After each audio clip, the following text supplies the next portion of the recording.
Illinois State Police are looking to increase the women in their workforce, and today they held the first ever all-female recruiting event in Springfield.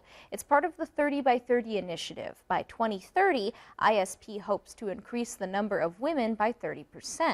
ISP Public Information Officer Trooper Jamie Buford says right now the workforce is only 15 to 20% female. She says women do bring a different and valuable perspective to the roadway.